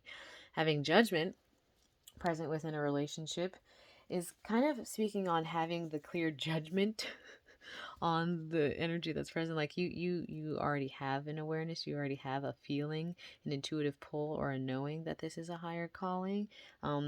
Having this in a relationship reading speaks on there being a great spiritual growth and learning opportunity available, the ability to ascend spiritually through interacting with the energy, the opportunity to grow and learn more about yourself and about other and about life and about divine higher purpose that could be activating this within you. And it does make sense because, like I said, the Taurus sun, it depends on what degree his sun sign is in, because his sun in Taurus could either be in your 10th or 11th house, but your 11th house is 28 degrees Taurus, so unless he was born like on the last 2 days of Taurus season, he'll be highlighting your 10th house, your North Node in Taurus. So he is activating you to your higher calling. His sun is highlighting your North Node, which is what you're supposed to be moving to in this life, your highest calling, which is present here in this card.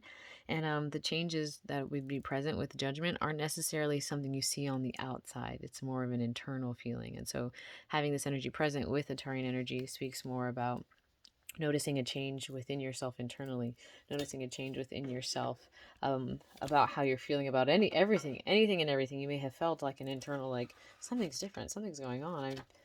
I feel something happening because of this interaction, because of this energetic exchange.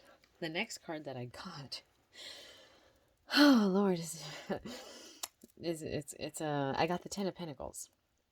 The Ten of Pentacles is the highest suit that you can get in the Pentacles. And the Pentacles is about building in this earthly realm. It's about stability. It's a Taurean energy about building a home environment, building a safe place to build, and a safe place to build, building a safe place to grow and learn and like recharge at the end of the day. It's about having the nice house, the picket fence, the little kids and the doggy. Everyone's eating good. Everyone's feeling good. Everyone's just enjoying life. Having the Ten of Pentacles present within a like connection relationship spread is linked to career, because Pentacles is career. So you could have met this person at work or through doing your work or your own kind of business. It could be connected to the things you're working on or want to create as a legacy. Those two people kind of like are looking at each other in that work aspect, like, oh, we created this, we built this, we made this. And it is a great card for financial success if you see this energy as someone that you would consider working with or creating something with. And the final card that came out was the Queen of Wands, which totally reminded me of you. The Queen of Wands is the fire suit, so it's the Aries, Leo, Sagittarius, and you are a Leo rising. And having the Queen of Wands, she is an intuitive, she is a creative, she taps into her intuition and her feelings. She has that fire to create. She expresses herself openly and fierily and shines her like a Leo rising.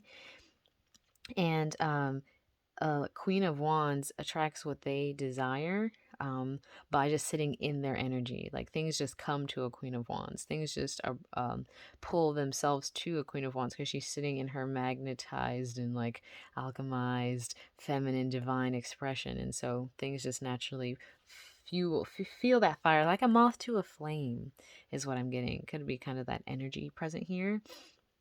And then as far as like personality wise, this may be something that like you can tell me if this resonates for you more intuitively, but having Queen of Wands in the relationship spread could also tell me this is an energy you may feel you take on when you are present near a Taurian energy, which is like a Queen of Wands is going to be very honest, going to be very enthusiastic, very spunky, very sassy, very fiery, and will enjoy like kind of like that flirty banter. And Queen of Wands will enjoy pursuing a partner and will also enjoy her freedom and have the freedom to, I want to create right now. I'm going to go do this. And like you may feel that those personality aspects may be becoming inspired within yourself through being present around this Taurian energy. So as far as like you asked, and if is it a past life kind of thing with judgment, I don't want to say like yes and then it'd be like I can't necessarily confirm that, but judgment is about like ascending and awakening to a higher calling. And so if you're feeling this kind of pull and connection and having this come out in the card for that energy, it does kind of tell me like, okay, there's something deeper here. There's something else going on here. It could be past lives. It could be from lives in other dimensions, other galactic realms, if you want to think in that mindset. But having Judgment, Ten of Pentacles, and Queen of Wands here is a beautiful energy to have, and it shows like the promise of being able to work harmoniously together in your highest calling and purpose that allows you to be creative, and definitely energetically seems way different than this here. This doesn't necessarily, like I said, it's not like, oh my gosh, it's so horrible, but it does show like things kind of aren't moving forward like you would desire them to. They aren't feeling like you would want them to, and there is a choice at play here. And the choice is always ours, and it's our perspective. It's our choice to see things in the the true perspective, by sitting in our truth and sitting with our truth. And most of the time we kind of do already know our truth. Like it can be kind of jarring to tap into that and be like, wow, I have to make this decision. Like I have to shift timelines. I have to, like a lot can pour from that. But this tells me that there's definitely the potential to create and build something beautiful. And the Ten of Pentacles is long-standing foundations. It's like the rest of like life energy. Like I got a home for the rest of my life. I got somewhere safe for the rest of my life, and the ability to be creative, the ability to tap into some fiery energy, especially if you don't feel that you can tap into this in the current environment that you're in. And this as well, kind of speaking on like, hey, there are some higher work and callings that I'm meant to be doing, and this has been activated within me. I don't necessarily feel that being activated within the current dynamics and flow and reality and timeline that I'm currently in. I got advice for you though for this, and the first two cards that came out came from my Nature's Whispers deck, and I think I'm gonna zoom out my camera so we can see the other cards. You have to mind all the like transitions. I hope they're not too jarring for you. um, the next two cards I got was Heighten Your Vitality from my Nature's Whispers, and I got I laughed when this came out, Open Your Heart. And you can see there's actually like a masculine energy hiding. He's like kind of hidden within this embrace. Take it as you will. Take this card as you want to take this card, and what that resonates. I'll kind of let you stare at it, see what that tells you energetically, what you feel intuitively from this. With Open Your Heart as some advice from Nature's Whispers. You also got Heighten Your Vitality. Which in the book, I read the book too for this, also speaks on like making sure that you're not constantly pouring into other, that you cannot pour into self, because there is work here that you're meant to be doing and pouring and tapping into, and we cannot pour from an empty cup. So it's very important to make sure that, especially if you're choosing to go through transitions and changes, to make sure you are caring for your temple, caring for your body, your mind, your spirit, your soul. And then I've got, like I said, I've got Open Your Heart here. So whatever messages are coming intuitively for you, sometimes, it's not like I can speak on it. It's going to be what comes out for you as you're sitting with this energy. But these are the cards that came out as some advice. And then I got lots of cards for advice because I was very excited. Okay. I got Go with the Flow from my Earth Wisdom deck. And I was like, what's some advice you have, Earth Wisdom, when it comes to this scenario, this situation? It was go with the flow. And now you may be thinking like, okay, well, if I just go with the flow, doesn't that mean I just keep doing what I normally do? But to me, it's more about imagining that you're sitting in this canoe. And when you're sitting in this canoe and you imagine your current situation and you're imagining this situation, does it feel like the water, you're going against the water or you're going with the water? When you think about this situation, does it feel like you're going against the water or you're going with the water? And I strongly encourage sitting in some meditation and pretending you're literally sitting in a boat in some water, and then imagine like the person standing at like the other end of the river or something and seeing how the water feels. Saying if you're asking your guides to give you some clarity and guidance, especially if you're feeling confused. The next advice, I want to make sure I get them out in the right order. I got some advice from the Pleiadian Emissaries of Light, and it was called Surrender. Surrender is giving up the need for control and believing that all will be well, regardless of the fact that you have to let go of the tight reins on life. Control in certain ways is good, but when it comes to your overwhelming focus, you limit the opportunities for enjoying the pleasures of the world. Control is an illusion born out of fear. Perhaps the owner of the controlling nature doesn't even know that fear is at the root of the issue. You drew this card as a reminder that a higher power has the wider vision. Surrender to the divine plan, knowing that it serves your best interest. Take a deep breath and release the chains of control. And the affirmation is, I believe in the goodness of the divine plan, and I am surrendering the need for control. And when I got that card, I kind of just felt like it was speaking more on recognizing that some of the changes that are occurring, you may just already have an intuitive psychic awareness that some things are changing or shifting, and they're going to be changing and shifting for your highest good. Sometimes it'll feel like things are happening to us and not for us, and sometimes we're just like, I have to tell even myself, remember to surrender, remember to surrender. And I'd love to, I don't know if we'll have time at the next meeting or not, but I'd love to highlight some of the things that I've even experienced when it comes to changing timelines, especially with divine counterpart energy within my life. The card I got next, I asked Goddess Isis. Like I told you, I work with Goddess Isis. I asked for some advice from Goddess Isis, some clarity, and I got the Knot of Isis. And I remember I got it, and then I read it, and I was like, I feel like it resonates. I was like, but it kind of came out funky when I shuffled it. And so I was like, okay, I'm going to put you back in the deck, and I'll remember you, and I'll shuffle again and ask, and if it comes back out, it comes back out. And it came back out. And Goddess Isis was like, yes, I want her to have this card. So this is what the card says. Knot of Isis. Part of your spiritual destiny involves a special relationship with the goddess. This means that not only do you have the important spiritual task of helping her thrive in this world, but you are afforded her power, protection, and abundance too. You are now deepening your connection to the goddess. And that could mean specifically Goddess Isis, or maybe a goddess that you have been feeling or thinking about working with. But Goddess Isis definitely felt like she was like, yes, I want to work with her. So I'm going to actually let you kind of just, well, I guess you could pause it if you wanted to read it and tap into it. If I can get the glare off of it. Yeah, there we go. But it's part of your spiritual destiny. It involves a special relationship with the goddess. And I don't get the Knot of Isis card a lot, which I thought was really cool.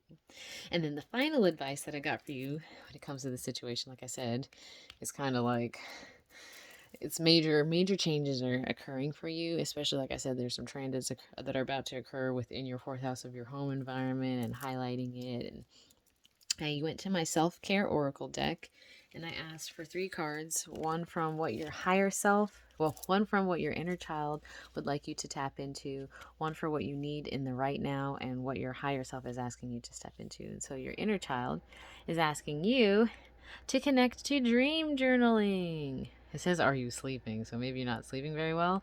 But dream journaling, I have a dream journal. I don't use it every night, but every time I'd start writing in it, I'd start getting more vivid dreams, because there are a lot of messages waiting for us in the dream realm.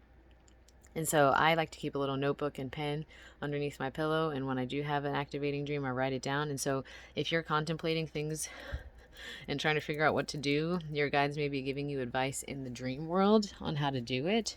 So I definitely recommend your inner child is asking you to as well to connect with dream journaling. What your higher self is asking you to connect to in the now is connecting with the earth, going out walking in some nature, hanging out with the trees, grounding. And I've actually come to really enjoy this and really appreciate this in my life now that I'm somewhere more grounded and stable. And so connecting with the earth, I might feel called to read the card for that one, actually. It's kind of what I'm feeling. But that's something that's being recommended for you in the now. Maybe even just like if you're trying to think about this, it'll be better to think about it out of like the typical environment you're in and going to take a walk. There's that. I don't know. You said you live in Williamsburg, so actually some pretty dope spots to walk around Williamsburg. Just taking a walk around some trees and nature, getting away from like the denseness of the concrete and electrical wires and all that, and walking through nature. You may just find the answer there. You might just be like, oh my gosh, I know exactly what to do. That's usually what happens for me. I just saw 3636 on the camera. And what your higher self is asking you to work more with and step more into is connecting and syncing with the moon, which Goddess Isis does work with the moon. She is like a lunar goddess in a lot of ways. So that was kind of like a double confirmation for me to look more into Goddess Isis for you. But this is something that your higher self is asking you to work more with and paying attention to the cycles that we're currently in. The day I'm recording this is on Thursday, but next Wednesday is going to be a full moon in Aries. The full moon in Aries is in 27 degrees, which is going to be illuminating your 10th house of career in your North Node. So you could have some major illuminations and insights into your higher purpose and calling in career. And we will be having a meeting with Compass of Consciousness on the full moon in Aries. Coincidence? I think not. Syncing with the moon will be very powerful for you and understanding the flow and tides and changes that are occurring and being like, okay, it's a new moon. This is when I'm planting seeds. This is where this is where the moon is at in my personal houses. This is when the full moon's coming. I can build up until then. It's very helpful for me, and I've really enjoyed connecting more with the moon and syncing with it because of being a feminine energy and tapping more into my feminine aspects. So this is something your higher self is asking you to step into, and I really thought that was cool. That especially with Goddess Isis, so I'm gonna let them hang out together. If I can get my life together, let me turn my lotus a little bit. Are you not gonna stand up? Okay, there we go. Oh gosh. Okay, I'm not gonna touch it anymore. So I'll read for Connect with the Earth, and then I'll kind of summate all of this. And I really am hoping that a lot of this is resonating for you and that you've gathered a lot from this, because that's what I definitely am hoping for you. And I hope that you've gotten a lot out of this, because I was talking. I was like, all right, guys, look, this is some big advice to give somebody. So let's make sure that everything is uh, as clear and concise as possible. So I have Connect with the Earth. It's number 13. And it is, I quote from the book, the mantra is, I am one with the earth. Immerse yourself in Mother Nature's medicine by walking on the grass, feeling her raindrops, touching the snow, swimming in her waters, or sniffing her flowers. Spending time outdoors is wonderful for your body, mind, and spirit, so get outside. Take a hike at sunset or sunrise. Head to the beach for the day, go on a bike ride, or work in your garden. Just get some air and be grateful for all that nature provides for us. If there's an unexplored outdoor activity that you feel a connection with, think about how you can manifest that experience. Do what you can to get outside for at least 15 minutes every day so you can enjoy the fresh air and tune into the beauty of your natural surroundings. And then a little journal prompt that it has is, what local nature spot have you meant to go to but have not made time to visit? What has been holding you back? And so maybe, like I said, there's some cool little spots in Williamsburg. You can take a walk. You can think about what's occurring within your personal life and think about the cards that are present here. Really sit with them and reflect on them. To me, as far as everything that's come together, you definitely have very natural, transforming, and psychic, intuitive, healing gifts, able to really highlight the shadow, be able to add love to the shadow, to integrate it, to um, allow other people to do some of their own work, making sure you're not doing all of it for them. Moving into a time where you're shifting a lot of things and the planets are shifting a lot of things for you to prepare you for a higher calling and a higher purpose, which leads you towards really pouring into your creative and passionate life path legacy endeavors and remembering your star origins and that you are here to hold down the grid and to activate and awaken and ascend other people, that you're meant to treat your life as art, as a walking canvas, and a Leo rising totally would do that. Treating every aspect of your day as creating art and tapping into that creative ability every day, recognizing that it's something that you were came here to do, that you are healing that karmic wound of thinking that you can't think outside the box or that big picture thinking, and that is something to pour into, and that is something that's very valued and very honored and very inspiring and very activating and very necessary. And that as you continue to do this, you're going to be learning how to tap more into that cosmic heart energy and really learning to make your life a walking devotion as well, and really tapping into that power of healing and nurturing, which is also North Node Taurus energy, of being able to provide that kind of nurturing, nourishment, and stability and groundedness in the type of work that you do, which is also very creative and very activating. And it's something that I feel that your guides are saying you're going to be able to tap more into as things kind of shift and move out of the way first. And everything has a season, as they said. And, you know, sometimes they're harvesting, sometimes it's planting, and flowing with what's coming and understanding the changes that are coming will be a lot easier to do and a lot, oh, my air just turned off, will be a lot more available to you if you do take some time to surrender and connect with the earth and connect with the moon, and to tap into your dream world and to go with the flow and to notice what flows and what flows, what doesn't flow,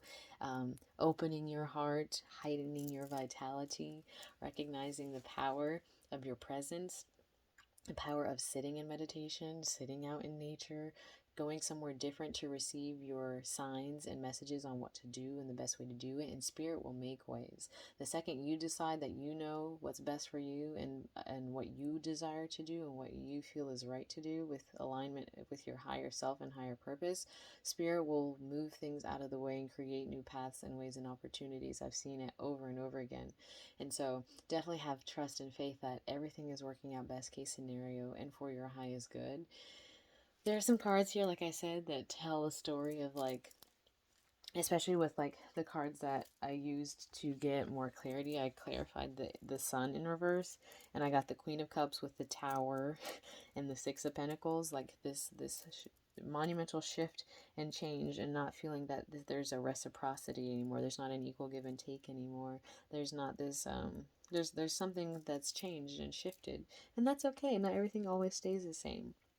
When I clarified these, this was clarified by the Queen of Swords, full clarity and illumination and activation and awakening through this connection, through just connecting energetically. It doesn't necessarily mean that it lasts forever, it's going to be forever, but that's Ten of Pentacles is pretty lifelong legacy energy, and this was connected to the Hierophant card when I clarified it, which is speaking on a higher purpose and awakening to your higher purpose, which is also in line with judgment. The Hierophant is here to seek higher wisdom and knowledge and tap into the spiritual realms, and the work, and this is Ten of Pentacles, the work you could be doing could be in that realm, could be in that way. Queen of Wands was connected to the Three of Pentacles and the Death card, which means the Queen of Wands is going through a transformation. The Queen of Wands is, there are parts that are being burnt to ash to rise into the phoenix again. And Three of Pentacles is about the work that you do. And so a lot was speaking on your guides know that you know, and your guides know that you are going to move into your highest calling in this lifetime, and that you are going to make the decisions and changes in the way that is the most nurturing, most healing, most open and caring for all, especially as a Mars and Libra, wanting the peace and the harmony, wanting for everything to flow without a lot of conflict. But sometimes when things do change, there is that kind of tension and friction. But in the end, everything works out in divine alignment with our highest good. And opening our hearts and remembering we're all little kids, we're all little children, we're all walking around, trying our best and tapping into our divine oneness and wanting that love and openness and connection. And as we all continue to do that, everything flows, and go with the flow. So I really hope that this resonated, Candi. I really, really, really, really am trusting that you received something from this, hopefully a lot from this. It's an hour and 45 minutes, and I am so sorry. I'm so sorry. If anything, I might send a message with this and be like, you can fast forward to I'll make little timestamps. This is when the reading is. This is when I talk about transits. Maybe I'll do that. But thank you so much for supporting me and what I do. I really appreciate that. That really meant a lot to me, and I'm very excited. Very grateful and thankful for the opportunity to connect with my guides and your guides. I called to your guides who wanted to be present as well, who worked with the light, to provide messages here for you. So thank you so much for allowing me to hold the space for that, and to bring in some messages for you that I truly trust will be in alignment with your highest good, and for that of everything that's going on within your path and your journey that aligns with your highest self. And I trust that you will tap into your full intuition and knowing to move forward in the best way, in the most activated and highest vibrational way for your highest good. So thank you so much for watching this. Thank you, thank you, thank you. I will see you next Wednesday, possibly on the full moon in Aries Compass of Consciousness meeting, get together. And I hope this message finds you well, that it's able to be received and integrated, and that you will be able to receive the guidance and clarity that you are wishing to find, and that all will soon be revealed. All right, Candi. Thank you again so much. I really am very grateful. Peace and love.